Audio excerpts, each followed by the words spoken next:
اس نے گھر پہنچتے سکندر صاحب کو فون کیا تھا، جنہوں نے بنا کچھ کہے حائفہ کو تھام لیا تھا، پھر اسے اندر لے گئے جبکہ سفیر واپس جا چکا تھا۔ سفیر واپس آ گیا اور باقی کے معاملات سنبھالے۔ بہزاد نے سب وقت سے پہلے بند کروایا تھا۔ بہزاد، کاش تم رخصتی بھی ساتھ ہی کروا لیتے۔ وہ فیروز جعفری اور اس کے مہمانوں کو الوداع کرنے آیا تھا۔ جب ادا جعفری اس کے ساتھ چہکتی بے شرمی سے بولی تو سب ہنس دیے۔ جلد اس کا بھی انتظام کروں گا، وہ سنجیدگی سے بولا اور سب کو روانہ کرتا، سب سمیٹتا گھر کے لیے نکلا۔ رات کے 3 بج گئے تھے۔ بھائی، کیا آپ کو یقین ہے کہ فیروز جعفری ہی وہ شخص ہے؟ ہاں بالکل۔ ٹھیک ہے، آگے کیا کرنا ہے اب؟ بتاؤں گا ابھی، سو جاؤ جا کر۔ وہ تیزی سے لیپ ٹاپ پر انگلیاں چلاتا بولا۔ حافی بہت غصہ تھی۔ حائفہ سکندر نام ہے اس کا سفیر شاہ، اور یہ میں آخری بار بتا رہا ہوں تمہیں۔ اوکے اوکے کول۔ سفیر شاہ نے ہاتھ ہوا میں اٹھائے اور تیزی سے اس کے بیڈ سے اترا۔ وہ 2 بھائی تھے۔ ان کا پیشہ کیا تھا لوگ نہیں جانتے تھے۔ لوگوں کے سامنے وہ مشہور ڈیزائنرز تھے جو اس وقت سب سے زیادہ ڈیمانڈ میں تھے، جس کی مخفی کہانی کیا تھی کوئی نہیں جانتا تھا۔ اس کے بعد بہزاد شاہ نے اپنے آپ کو سیاست میں متعارف کروایا تھا، اور پھر بس وہ دن رات ترقی کرتا چلا گیا۔ وہ کس مقصد سے آیا تھا، کیا چاہتا تھا، کوئی کچھ نہیں جانتا تھا۔ وہ کسی عہدے پر فائز نہیں تھا، لیکن پھر بھی کافی شہرت رہی تھی۔ اس کے اتنے اثر و رسوخ تھے کہ سیاست کے ہر عہدے کے لوگوں کو جانتا تھا وہ، اور سب سے ملتا تھا، لیکن وہ خود کسی عہدے پر نہیں تھا۔ اشر فیض کی کوئی خبر؟ بہزاد نے سر اٹھائے بغیر پوچھا۔ نہیں، اس کو ابھی معلوم نہیں ہوا، لیکن جلد ہو جائے گا۔ ٹھیک ہے، سو جاؤ، تھک گئے ہوگے۔ بھائی بولو شاہ، بہزاد نے سر اٹھاتے محبت سے پوچھا۔ حافی آپ سے محبت۔ حائفہ، بہزاد شاہ دھاڑا تو سفیر شاہ فوراً اس کا کمرہ چھوڑتا، دروازہ بند کرتا تیزی سے اپنے کمرے میں چلا گیا، کیونکہ بہزاد شاہ اس وقت کتنا پریشان تھا اس سے بہتر کوئی نہیں جانتا تھا۔ جبکہ بہزاد شاہ پھر سے اپنے کام میں مصروف ہو گیا۔ کیا خبر ہے؟ سر، آپ کے نکاح کی تصاویر وائرل ہو گئی ہیں۔ صبح آپ کے انٹرویو کے لیے جرنلسٹ آنا چاہتے ہیں۔ ٹھیک ہے، کل 10 بجے۔ وہ کہتا کال کاٹ گیا اور کام میں مصروف ہو گیا۔ اگلی صبح وہ 3 پیس میں نقص سا تیار کھڑا تھا، گھڑی پہنتے، خود پر پرفیوم چھڑکتے، چشمہ لگایا اور باہر نکل گیا۔ 6 فٹ قد، گرستی جسم، گندمی رنگت اور پرکشش نقوش۔ وہ لوگوں کو میسمرائز کر دینے والی شخصیت رکھتا تھا، اور وہ اس بات سے بخوبی واقف تھا۔ وہ باہر نکلا، اس کے گارڈن میں ہی صحافی ترتیب سے بیٹھے تھے۔ وہ اپنی جگہ پر جا کر بیٹھا۔ السلام علیکم، بہزاد شاہ ہیئر۔ وہ بولا تو تصویریں اترنے لگیں اور صحافی اپنے سوالوں کے ساتھ تیار کھڑے ہونے لگے۔ سب اپنے سوال باری باری پوچھ رہے تھے۔ آخری سوال بہزاد کے سیکرٹری نے کہا، اور وہ اس کا جواب دیتا اٹھنے لگا۔ میرے سوالات بھی رہتے ہیں ابھی مسٹر بہزاد شاہ۔ اس آواز پر وہ آنکھیں بند کر کے کھولتا ضبط کرتا مڑا۔ وہ ابھی آئی تھی شاید، اسی لیے وہ اسے پہلے نہیں دیکھ پایا تھا۔ ابھی رات ہی تو اسے سمجھا کر آیا تھا۔ آپ اندر آ جائیں، شفیق صاحب چینل کے مالک نے فون کیا تھا مجھے۔ بہزاد نے کچھ سوچتے کہا تو حائفہ سکندر نے نفرت لیے اسے دیکھا اور اندر بڑھ گئی، جبکہ سب جرنلسٹ اب کھانا کھانے لگے تھے، جس کا انتظام بہزاد شاہ کی طرف سے نکاح کی دعوت کے طور پر کیا گیا تھا۔ وہ اندر داخل ہوئی۔ بہزاد کے سیکرٹری نے اسے ڈرائنگ روم میں بٹھایا۔ تم نے مجھے بتایا نہیں وہ آنے والی ہے؟ پیسہ کس چیز کا دیتا ہوں میں تم لوگوں کو؟ وہ فون پر دھاڑا۔ سر سوری، ہمیں اندازہ نہیں تھا، وہ پہلے آفس ہی گئی تھی، تم سب سے تو بعد میں حساب لیتا ہوں میں۔ بہزاد غرایا اور کال کاٹ دی۔ تم باہر انتظار کرو فخر۔ وہ اندر آتا بولا تو سیکرٹری باہر نکل گیا۔ بہزاد اس کو ایک نظر دیکھتا سامنے صوفے پر ٹک گیا۔ سب سے پہلے تو نکاح کی مبارک وصول کریں مسٹر بہزاد، وہ بولی تو بہزاد نے اس کی آنکھوں میں دیکھا جہاں کوئی بھی تاثر نہ تھا۔ اسے حیرانی ہوئی، کیا وہ لڑکی جس کی بات وہ آنکھوں سے سمجھ لیتا تھا، وہ ایک ہی رات میں اپنے تاثرات چھپانے میں ماہر ہو گئی تھی؟ حافی، کیا کر رہی ہو یہاں؟ حائفہ سکندر مسٹر بہزاد۔ اس نے تصحیح کی۔ خیر، میرے کچھ سوالات ہیں، مجھے آج ہی یہ آرٹیکل پبلش کروانا ہے۔ پوچھو۔ بہزاد نے اسے اجازت دی، جیسے جاننا چاہتا ہو کہ وہ کیا چاہتی ہے۔ آپ اس بار سیٹ کے لیے امیدوار بنیں گے؟ معلوم نہیں، وہ اس کی آنکھوں میں دیکھتا بولا۔ عوام کے لیے کیا سوچتے ہیں آپ؟ ہماری معلومات کے مطابق آپ کوئی NGO بنوا رہے ہیں۔ ایسا کچھ ہوا تو جلد منظر عام پر آ جائے گا۔ مختصر جواب، آپ سیاست میں ہوتے ہوئے ایک ڈیزائننگ کمپنی چلا رہے ہیں، ایسا کیوں؟ میں اپنی نجی زندگی اشتہاروں میں چھاپنے کے لیے کسی سے شیئر نہیں کرتا۔ ٹھیک ہے، آخری سوال۔ جیسا کہ آپ جانتے ہیں کہ آپ کی نکاح کی تصاویر نے سوشل میڈیا پر تہلکہ مچا دیا ہے، تو آپ کے چاہنے والے جاننا چاہتے ہیں کہ آپ شادی کب کر رہے ہیں؟ وہ بولی تو لہجہ ہلکا سا لڑکھڑایا، لیکن نامحسوس انداز میں گہری سانس بھری۔ بہزاد شاہ اپنی جگہ سے اٹھا اور قدم اٹھاتا اس کے نزدیک آنے لگا۔ حائفہ کی دھڑکنیں بڑھیں، وہ بالکل اس کے آگے موجود میز پر بیٹھ گیا تھا۔ سچ میں اس سوال کا جواب چاہتی ہو؟ کیا آپ ہر جرنلسٹ کو ایسے ہی قریب آ کر جواب دیتے ہیں؟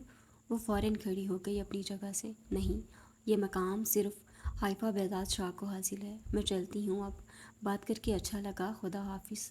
وہ آگے بڑھی، لیکن بہزاد شاہ کا لمس اپنے بازو پر محسوس کرتے وہ جی جان سے کانپ گئی۔ حجاب کہاں ہے آپ کا؟ اس کا بس نہیں چل رہا تھا۔ وہ اس لڑکی کے ساتھ کیا کرتا؟ کیا کل رات کی باتیں وہ بھول گئی تھی؟ وہ اس کی پونی ٹیل کو سرد نگاہوں سے گھورتا بولا، ہاتھ چھوڑیں مسٹر بہزاد۔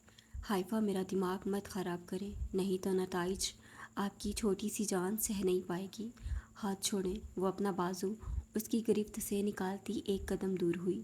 ایک عام جرنلسٹ ہوں میں، اور مجھے یوں ہی ٹریٹ کریں۔ ہم ایک دوسرے کے لیے انجان لوگ ہیں، سمجھ رہے؟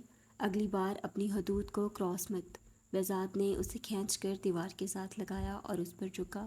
آپ کا حجاب اب مجھے اترا دکھا تو جان سے مار دوں گا۔ وہ اس کے کان کے پاس جھکتا غرایا۔ دور رہیں۔ حائفہ کی دھڑکن تیز ہوئی۔ اس شخص کی قربت جان لیوا تھی۔ کسی اور کے ساتھ نکاح میں ہوتے ایسی اوچھی اور گھٹیا حرکتیں آپ کو سوٹ نہیں کرتی مسٹر بہزاد۔ وہ چیخ کر بولی تو سفیر شاہ اندر داخل ہوا۔ آواز آہستہ رکھیں بھائی، سب جا چکے ہیں، ہمیں بھی نکلنا ہے۔ ٹھیک ہے، فاخرہ ہاؤس ہیلپر کو بھیجو، وہ بولا اور حائفہ سے دور ہوتا کھڑا ہوا۔ فاخرہ اوپر میرے کمرے میں جاؤ، میری الماری میں جہاں میرے کپڑے ہینگ ہیں وہاں سٹالرز ہوں گے 2، سفید رنگ والا لے کر آؤ، اس نے کام والی کے آتے ہی کہا۔ حائفہ نے وہاں سے نکلنا چاہا۔ حافی، وہ دھاڑا۔ وہ جتنا چاہتا تھا اس لڑکی کو آرام سے ڈیل کرے، وہ اتنا اسے غصہ چڑھا رہی تھی۔ فاخرہ نے اسے لا کر سٹالر دیا اور چلی گئی۔ وہ حائفہ کے پاس آیا اور اسے وہ سٹالر سر پر دیا جو اس نے نہ جانے کب کے خرید کر رکھے تھے، بلکہ وہ تو ہر بار ہی جب اپنے لیے شاپنگ کرتا تھا اس کے لیے سٹالرز لازمی لیتا تھا۔ عزتیں چھیننے والے یہ ڈھونگ نہیں رچایا کرتے شاہ صاحب۔ وہ اس کی آنکھوں میں دیکھتی ہوئی بولی، اپنے چھوٹے سے دماغ پر اتنا زور مت ڈالیں، اور خبردار اب یہ اترا تو۔ وہ اس کے سر پر اچھے سے گھما کر دیتا بولا، ڈرائیور چھوڑ دے گا، ضرورت نہیں ہے مجھے، کسی اور کے شوہر سے مجھے مدد لینے میں کوئی دلچسپی نہیں ہے۔ حائفہ نے بیگ اٹھا کر کندھے پر رکھا۔ میرا ضبط مت آزمائیں حائفہ، میں کس کا شوہر ہوں یہ بات آپ سے بہتر کون جانتا ہے؟ بہزاد نے اس کے بازو سے پکڑتے جھٹکے سے اس کا رخ اپنی طرف کیا۔ تو کیا نہیں ہیں آپ کسی اور کے بھی شوہر؟ میں کبھی نہیں۔ میں مر کر بھی کوئی تفصیل یا سچائی نہیں سنوں گی۔ یہ بات آج اور ابھی اپنے ذہن میں بٹھا لیں، کتنی بڑی مجبوری بھی رہی ہو مجھے کبھی مت بتائیے گا۔ حائفہ سکندر بس آپ جیسے امیروں کی اصلیت نہیں جان پائی پہلے، بھول گئی تھی کہ مڈل کلاس فیملی سے ہوں، ایک عام چھوٹی جرنلسٹ جسے مشہور سیاستدان اور ڈیزائنر کمپنی کے مالک بہزاد شاہ نے محض استعمال اس لفظ کا مطلب سمجھ آتا ہے تمہیں حافی؟ وہ تڑپ گیا تھا اس لڑکی کے الفاظ پر۔ آپ مر بھی جائیں نا بہزاد تو حافی آپ کی بے وفائی معاف نہیں کرے گی، اور آئندہ کبھی مجھے ہاتھ لگانے کی غلطی مت کیجیے گا۔ سمجھ لیں ہم کبھی ملے ہی نہیں تھے۔ حافی مر گئی، اب اگر مستقبل میں کبھی آمنا سامنا ہوا تو ایک عام جرنلسٹ حائفہ سکندر کا مسٹر بہزاد شاہ سے ہوگا۔ بس وہ کہتی، اس کی آنکھوں میں دیکھتی، اپنے آنسوؤں کو حلق میں اتارتی باہر نکل گئی۔ بہزاد شاہ نے کمرے میں موجود ہر چیز توڑ ڈالی۔ وہ زندگی میں کبھی اس مقام پر بھی پہنچے گا اسے اندازہ نہیں تھا۔ وہ تو بہزاد شاہ تھا، کبھی نہ غلط کرنے والا، کبھی نہ ہارنے والا، لیکن آج اسے ایسی ہار ہوئی تھی کہ وہ سانس نہیں لے پا رہا تھا۔ وہ جب تک گھر کے اندر نہ چلی جائے اس کے ساتھ سائے کی طرح رہو، نہیں تو بہزاد شاہ تم سب کی کھال ادھیڑ کر رکھ دے گا۔ وہ کال کرتا دھاڑا اور کپڑے بدلتا باہر نکل گیا۔ حال وہ آج پھر اس کے سامنے تھا۔ ماں کو اپنا دل رکتا محسوس ہوا۔ وہ اپنی مہنگی گاڑی سے اترتا اس کی طرف ہی دیکھ رہا تھا۔ ان آنکھوں میں اتنا سرد پن تھا کہ ماں کو لگا وہ اتنی دوری پر بھی اسے جلا کر بھسم کر دے گا۔ پھر ماں فیض کا فون بج اٹھا۔ جو اس نے ہڑبڑاتے اٹھایا۔ یہاں آؤ۔ وہی مخصوص سرد آواز۔ نہ نہیں، اس کا پورا جسم کانپ رہا تھا۔ اسے زندگی میں پہلی بار کسی سے خوف محسوس ہوا تھا، اور وہ تھا وہ سامنے موجود شخص۔ وائٹ روز، تم خود چل کر آؤ گی یا میں وہاں پہنچوں؟ تم پیار کی زبان سمجھنے والوں میں سے نہیں ہو محافظ۔ وہ گاڑی میں واپس بیٹھا تو ڈرائیور نے گاڑی سٹارٹ کی۔ ماں کا دل کیا وہ بھاگ جائے، لیکن خوف کے مارے وہ ایک قدم اپنی جگہ سے ہل نہ پائی۔ اس کی سفید گاڑی اس کے آگے آ کھڑی ہوئی۔ اس شخص سے منسلک ہر چیز سفید تھی۔ وہ اسے بھی تو وائٹ روز کا خطاب دے گیا تھا، اور سفید رنگ تو نفرت کی علامت ہے۔ یہ سوچتے ہی اس نے وہاں سے بھاگنا چاہا، لیکن وہ اس تک پہنچتا، گاڑی روکتا، دروازہ کھول گیا۔ اندر بیٹھو، ٹھنڈے لہجے میں کہا گیا تو ماں کو لگا وہ برف کی ہو گئی ہے۔ سنائی دے رہا ہے تمہیں بے وقوف لڑکی، اندر بیٹھو۔ وہ اتنی اونچی دھاڑا کہ محافظ ہل کر رہ گئی اور کانپتے اندر بیٹھی۔ ڈرائیور نے ایک انجان اور ویران جگہ پر جا کر گاڑی روکی اور خود نکل کر باہر کھڑا ہو گیا۔ وائٹ روز، وہ شخص اس کی طرف مڑا اور آنکھوں پر تب سے لگا مہنگا چشمہ ہٹایا۔ وہاں کا سانس سوکھ گیا۔ کیا چاہیے؟ وہ اس پر جھکا کہ وہ چیخ مارتی پیچھے ہوئی۔ اس کا پورا جسم ہولے ہولے لرز رہا تھا۔ وٹ ربش، چیخ کیوں رہی ہو؟ اتنی جلدی نہیں ماروں گا تمہیں۔ دور رہو۔ دور ہی ہوں لڑکی۔ سفیر شاہ تم جیسیوں کے قریب بھی آنا توہین سمجھتا ہے اپنی۔ اس کے لہجے میں نفرت ہی نفرت تھی۔ ماں نے نم آنکھیں اٹھا کر اس قدر تذلیل پر اسے دیکھا، جس کی نگاہیں ماں پر ہی تھیں۔ کوئی اتنا خوبصورت ہوتے ہوئے بھی اتنا وحشت سے بھرپور اور اتنا ظالم کیسے ہو سکتا ہے؟ مجھے واپس چھوڑ دیں، مجھ سے دور رہیں۔ یہ سب میں ڈیسائیڈ کروں گا وائٹ روز، کہ مجھے کیا کرنا ہے۔ مجھے مت بتاؤ۔ خیر، تمہارے بھائی کے کمرے میں الماری کے سب سے نچلے دراز میں ایک لاکر ہے، اس میں ایک فائل ہے سفید رنگ کی، وہ چاہیے مجھے، اور وہ تم لا کر دو گی مجھے۔ کیوں؟ محافظ اپنی عقل کے مطابق اپنی بڑی آنکھوں کو اٹھاتی حیرت سے بولی تھی۔ جتنا کہا جائے اتنا کرو، فضول کے سوال کر کے میرا دماغ مت خراب کرو۔ وہ غرایا تو وہ چپ ہو گئی۔ بھائی ماریں؟ نہیں مارے گا، اور جب وہ گھر نہ ہو تب نکالنا۔ کل رات تک مجھے چاہیے وہ فائل، سمجھ رہی ہو؟ ماں نے سر جھکا لیا۔ ایک طرف وہ شخص تھا تو دوسری طرف اس کا بھائی۔ اس کے بھائی کو پتہ چلتا تو وہ اسے جان سے مار دیتا۔ اس کا سانس خشک ہونے لگا، وہ گہری سانسیں بھرنے لگی۔ پانی، وہ بولی تو سفیر شاہ نے آنکھیں غصے سے بند کرتے اسے دیکھا۔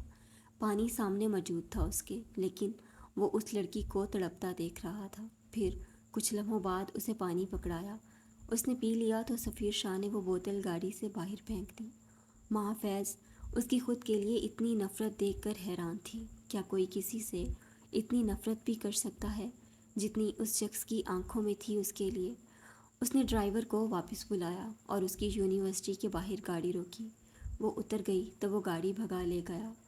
وہاں کا ڈرائیور بھی دور سے آتا دکھائی دیا تو وہ فوراً بیٹھ گئی، گھر کی طرف روانہ ہوئی۔ کیا ہوا تھا ابھی اس کے ساتھ؟ اتنا تو وہ جان گئی تھی کہ وہ شخص اس سے بے انتہا نفرت کرتا تھا، لیکن وہ کیا چاہتا تھا اس کی ذات سے؟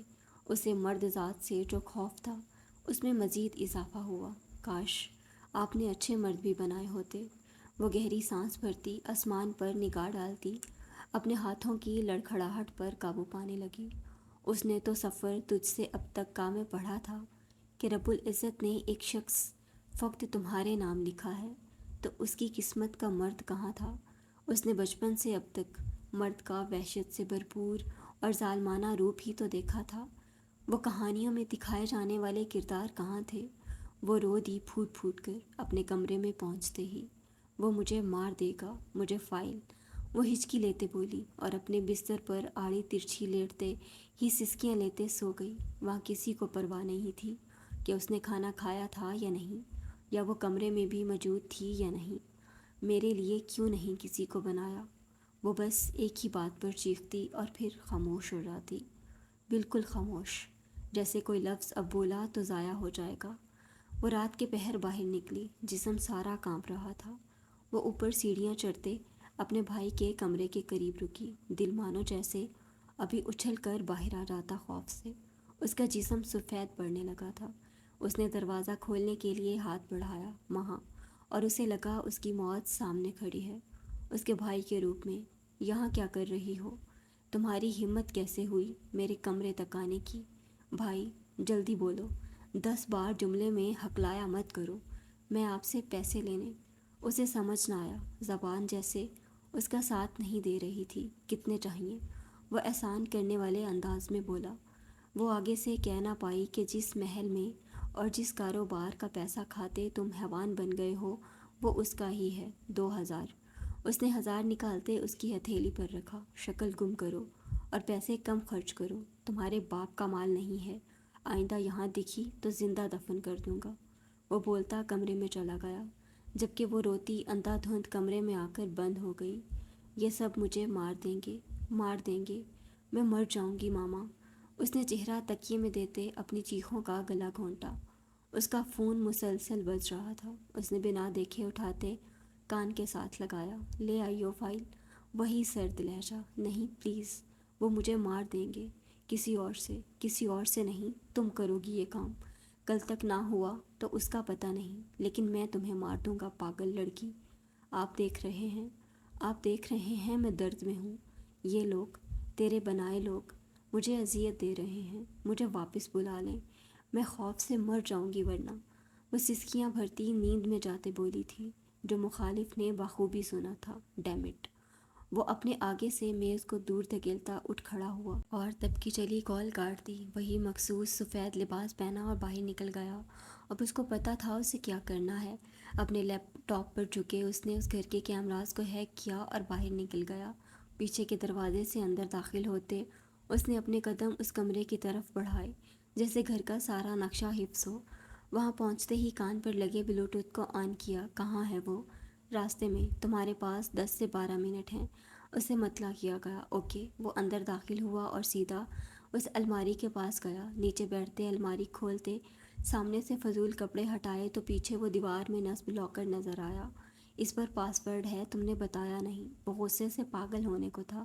اگر وہ بے وقوف لڑکی آتی تو واقعی ماری جاتی۔ ہیک کر لیا ہے پاس ورڈ میں نے، جلدی کھولو، وہ راستے میں ہے۔ بزاد شاہ جو اپنے آدمی کے ساتھ ہی کھڑا تھا بولا۔ آپ خوف زدہ ہیں؟ دوسری طرف سے توقع کے برعکس جواب آیا۔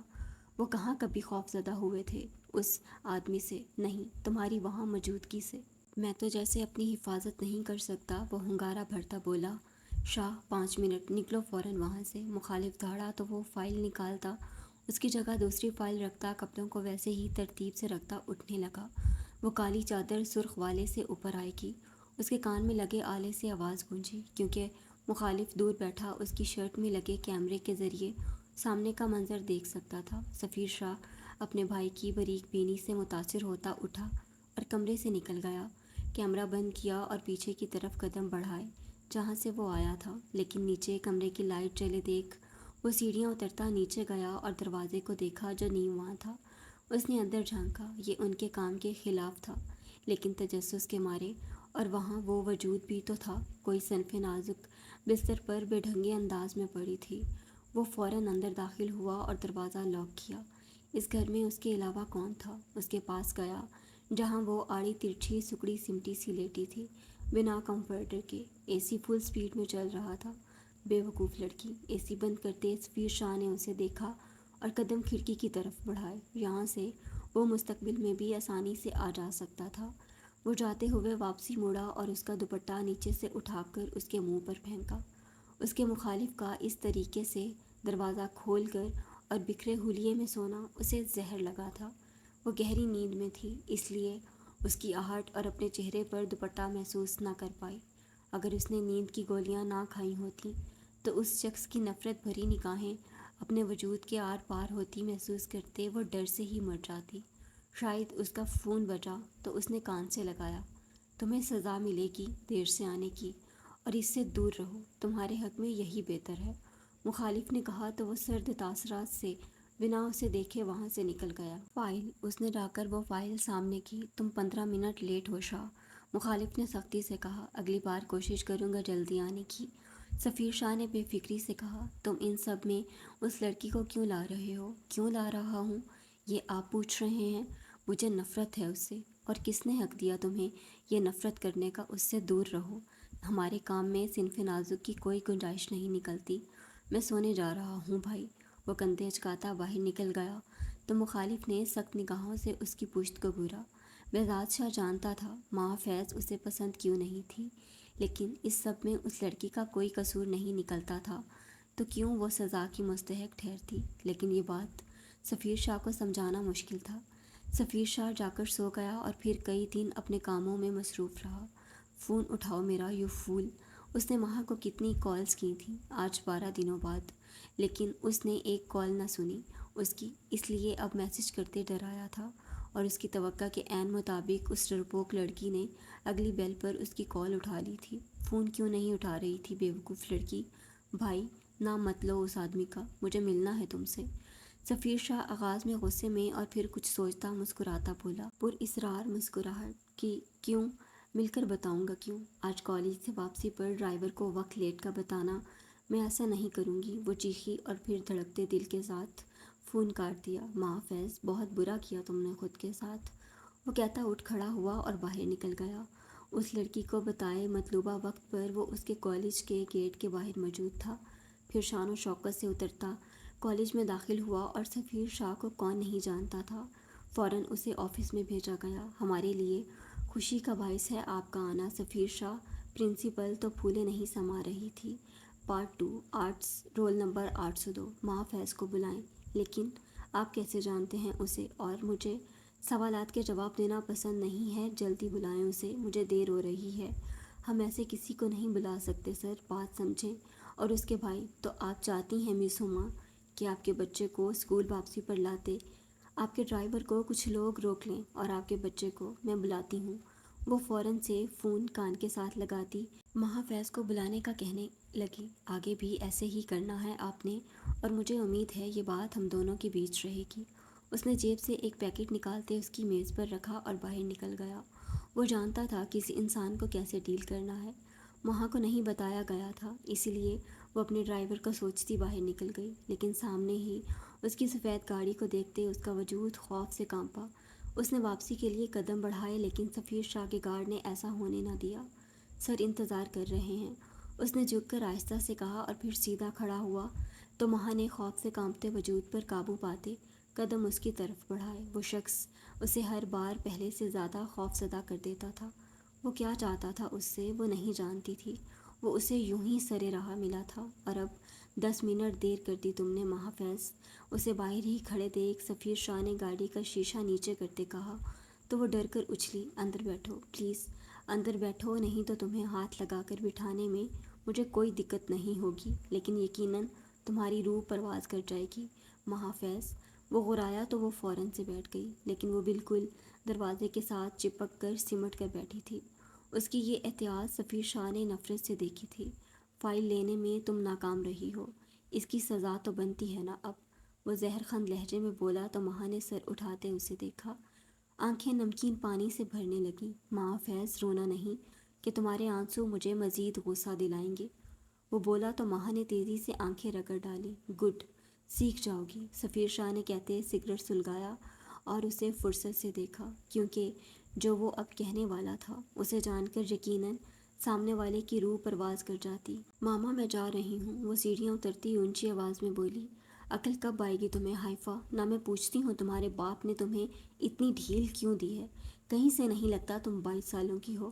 ماما باقی واپسی کے لیے بچا کر رکھیں، ابھی مجھے نکلنا ہے، وہ کہتی ان کے گال کو چومتی بھاگ گئی۔ اوئے ببلو کے بچے، آپا میری باری چل رہی ہے، میں ایک بھی گیند آپ کو کھیلنے نہیں دوں گا، تمہاری ہے اتنی ہمت؟ جلدی کرو بلہ پکڑاؤ مجھے، میں پہلے ہی لیٹ ہو رہی ہوں، ابھی ہی تو اس کی ڈگری مکمل ہوئی تھی، اور سکندر صاحب نے اسے دوست کی مدد سے جاب دلوائی تھی۔ آپا، وہ بچہ دہائی دینے لگا۔ کیا آپا؟ ہاں